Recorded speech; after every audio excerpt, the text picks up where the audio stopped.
Moj savjet je uvek prvo pripremiti sve potrebne sastojke. Zatim skuvati filo od malina jer on treba da se ohladi. U šerpu sa 400 g malina sipati 200 ml vode i 8 kašika šećera. Staviti na ringlu da prokuva. Jedan želatin razmutiti sa par kašika vode i ostaviti da nabubri. Zatim ga u mikrotalasnoj na par sekundi otopiti. Tako otopljenog dodati u maline koje kuvaju. Sve promešati i skloniti sa ringle da se ohladi.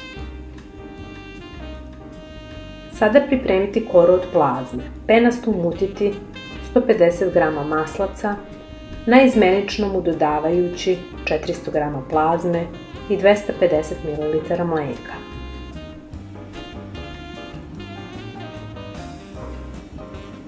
Kada se sastojci sjedine, izručiti ih u kalup prečnika 29 cm i rasporediti po dnu u vidu kore.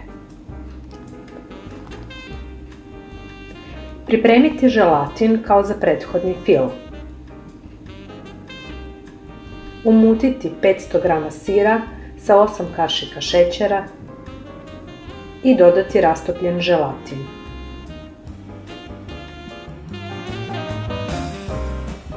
Slatku pavlaku penasto umutiti u šlag.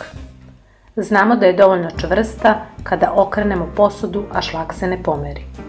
Umućen šlag dodati u smesu sa sirom, sjediniti ih i izručiti preko kore. Fil od maline se ohladio i lagano ga kutlačom dodati preko belog fila. Bez brige što je skroz u tečnom stanju, stegnuće se od želatina.